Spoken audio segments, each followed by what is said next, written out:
Bonjour Madame Ternel, Bonjour. nous sommes heureuses de pouvoir vous interviewer aujourd'hui. Merci d'être là pour notre projet. Est-ce que vous pouvez nous expliquer exactement en quoi consiste votre poste au sein du comité de handisport du Var? Oui, alors donc je suis salariée au comité handisport du Var. C'est un poste très polyvalent, c'est-à-dire que on n'a jamais une semaine qui est la même.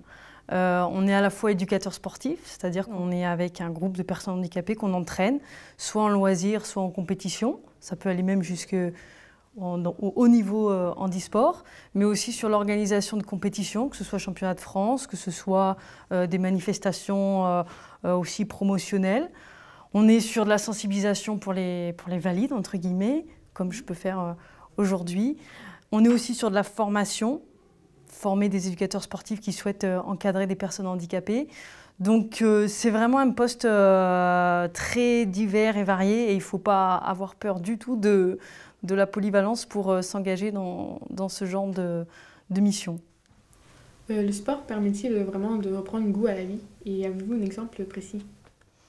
Oui, reprendre goût à la vie, ça c'est sûr pour les personnes, je pense essentiellement qui sortent d'un accident de la route et qui vraiment perdent tout, hein, faut être clair. Hein, c'est vraiment la cassure générale, psychologique, physique. Et donc oui, à sa hauteur, hein, le sport ne règle pas tout et toutes les personnes handicapées ne deviennent pas sportives et ça ne change pas non plus toute leur vie. Mais sans prétention aucune, le sport est capable de changer la vie d'une personne handicapée, ça c'est sûr.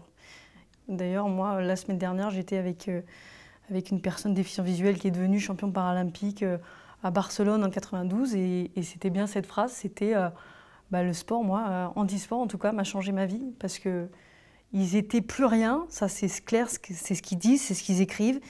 Et puis petit à petit, ils se disent bah oui, je peux faire du sport, bah oui, je peux retrouver une vie sociale, bah oui, handisport me permet d'accéder au plus haut niveau sportif. Et ça, c'est pour eux une belle récompense et un combat qui après est au-delà de toute personne valide. Hein. C'est vraiment le combat de toute une vie. D'accord. Et au niveau des avancées technologiques, pensez-vous qu'elles sont nécessaires à l'avancée de l'handisport? Elles sont plus que nécessaires. Nous, on est dépendants des avancées technologiques dans quasiment tous les sports. Vous l'avez vu, les fauteuils. Faut s'imaginer, il y a 50 ans, au début de la fédération, c'était des fauteuils qui pesaient 4 fois plus que maintenant. Et maintenant, qu'est-ce qui se passe? C'est qu'en sport collectif, ils peuvent manipuler leurs fauteuils dans tous les sens et c'est un réel spectacle. Et pour eux, un réel plaisir. Les prothèses en carbone en athlétisme, on l'a vu cet été avec Oscar Pistorius, c'est assez impressionnant et ça leur permet de courir et bien plus. Et d'ailleurs, on en est même à des polémiques comme quoi ils vont plus vite que les valides et qui sont avantagés. Donc, et voilà, et tous les autres types de technologies qui permettent à vraiment toute personne, quel que soit son handicap, et j'insiste bien là parce que c'est vraiment la mission d'Handisport, de pratiquer.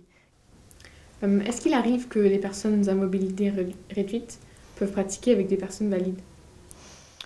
Oui, ça arrive. Alors, c'est différentes situations. Il y a même aujourd'hui des pratiques handisport, comme le torbal, des pratiques pour les déficients visuels, où des valides, pour le coup c'est un peu l'inverse, ont le droit, en tant que valides, d'intégrer ce sport. C'est-à-dire de pratiquer en mode, entre guillemets, non-voyant. Et ils ont le droit de pratiquer ce sport en compétition. Donc là, c'est l'inverse. Et c'est même le cas en basket fauteuil. Un valide peut jouer au basket fauteuil. Voilà. Et si une personne, jeune ou adulte, dit « moi j'ai envie de pratiquer avec mes copains valides », nous, oui, on va essayer de répondre à sa demande. C'est loin d'être simple, parce que vite, s'il veut prendre du plaisir, il va vouloir à un moment donné avoir un groupe handisport. Mais ça ne veut pas dire qu'il n'est pas intégré, ça veut juste dire qu'à un moment donné, il va plus prendre plaisir dans un groupe handisport. Et c'est bien pour ça qu'on est là. Mais bien entendu que s'il a envie de pratiquer, je ne sais pas moi, du tennis avec son groupe de valides, il va pratiquer en fauteuil. Rien n'empêche que l'éducateur sportif adapte un peu son cours. Et pourquoi êtes-vous investi dans ce métier et quelles étaient vos motivations? En fait, moi j'ai un parcours particulier, je sors de la filière STAPS. Pour ceux qui connaissent, donc la filière sportive. Mais en fait, et c'est le message qu'on veut faire passer aujourd'hui, à la base, moi, je voulais travailler avec des jeunes. Après, qui ont un handicap ou pas, c'était pas forcément pour moi aussi important que ça. Donc, il se trouve que j'ai poursuivi mes études dans une filière qui s'appelait Management de la santé et du sport, qui m'a amenée vers le public handicapé. Mais ce n'était pas, comme on peut dire pour certains, une vocation. C'était pourquoi pas. Et puis, il se trouve que le pourquoi pas est devenu un métier. Et c'est sûr qu'un métier qui me plaît, parce que je pense que c'est essentiel, voire indispensable, que ça plaise et qu'on soit passionné pour faire ce métier très prenant, qui demande beaucoup de temps. D'accord. Merci beaucoup de rien. De nous avoir laissé le temps de vous poser des questions. De rien, merci à vous. Je te regarde ou pas, non? Non, parce qu'elle va rigoler après.